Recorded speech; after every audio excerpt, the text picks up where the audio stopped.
Hello everyone, welcome to my kitchen.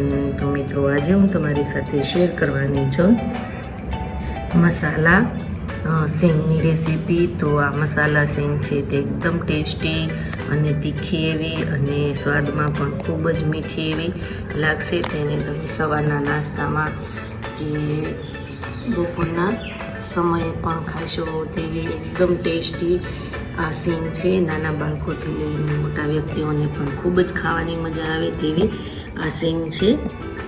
બાળકોને તમે તેને નાસ્તામાં પણ લંચ બોક્સમાં આપી શકો તેવી એકદમ ટેસ્ટી આ સિંગ છે। અને તેને તમને ઓછી ભૂખ લાગી હોય ત્યારે પણ તેને તમે એકદમ ખાઈ શકો તેવી છે આ સિંગ। ગમે ત્યારે પણ આ સિંગને ખાઈ શકાય। તો મિત્રો, આ રેસીપી એન્ડ સુધી જરૂરથી જોજો, સ્કીપ બિલકુલ પણ નહીં કરતા।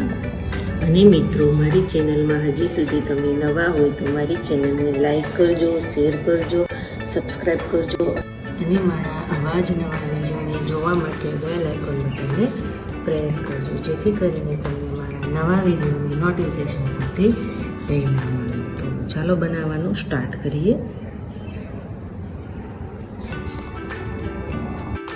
તો તમે જોઈ શકો છો કે મેં અહીંયા સિંગના દાણા લીધા છે, એકદમ દેશી લીધા છે। તેના માટે મેં અહીંયા લીમડાના પાન લીધા છે। તો ચાલો બનાવવાનું સ્ટાર્ટ કરીએ। તો ગેસ ઓન કરીશું। ગેસની ફ્લેમ છે તે આપણે લો રાખીશું અને બાઉલ મૂકીશું। 2 ટેબલસ્પૂન જેટલું તેલ એડ કરીશું। તો આપણું જે તેલ છે તે આવી ગયું છે અને ગરમ પણ થઈ ગયું છે। તો તેમાં આપણે સિંગના દાણા એડ કરી દઈશું। લીમડાના પાન છે તે એડ કરી દઈશું। મિક્સ કરી લઈશું।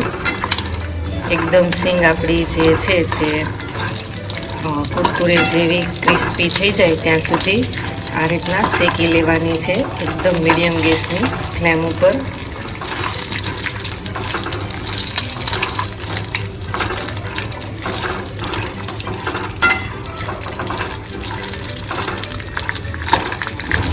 તો તમે જોઈ શકો છો કે આપણી સિંગનો જે ફૂટવાનો અવાજ છે તે આવી રહ્યો છે અને એકદમ આપણી સિંગનો રંગ ચેન્જ થાય ત્યાં સુધી શેકાવા દઈશું અને તેને સતત આ રીતના હલાવતા રહીશું। તો હવે ગેસની ફ્લેમ જે છે તે આપણે ઓફ કરી દઈશું અને તેમાં 1 ટેબલસ્પૂન જેટલો હળદર પાવડર એડ કરીશું। 1/2 ટીસ્પૂન હિંગ એડ કરીશું। 1 મોટી ચમચી જેટલો ધાણા જીરું પાવડર એડ કરીશું।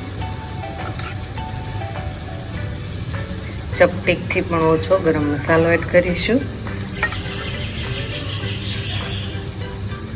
1 ટેબલસ્પૂન ચટણી પાવડર એડ કરીશું। વધારે તીખું ભાવતું હોય તો વધારે એડ કરવાનું। સ્વાદ અનુસાર મીઠું એડ કરીશું। મિક્સ કરી લેશું।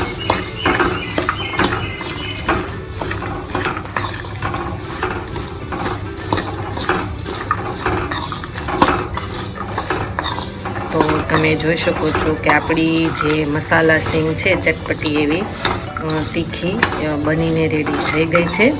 તો હવે તેને આપણે એક બાઉલમાં ટ્રાન્સફર કરી લઈશું।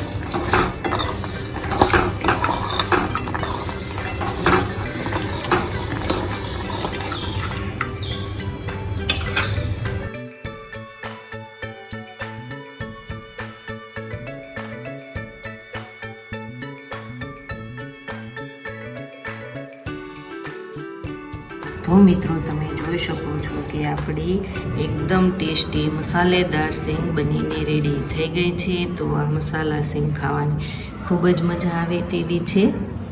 તો મિત્રો, આ રેસીપી ઘરે બનાવવાની એકવાર જરૂર ટ્રાય કરજો, ખૂબ જ ટેસ્ટી અને સ્વાદિષ્ટ એવી લાગશે।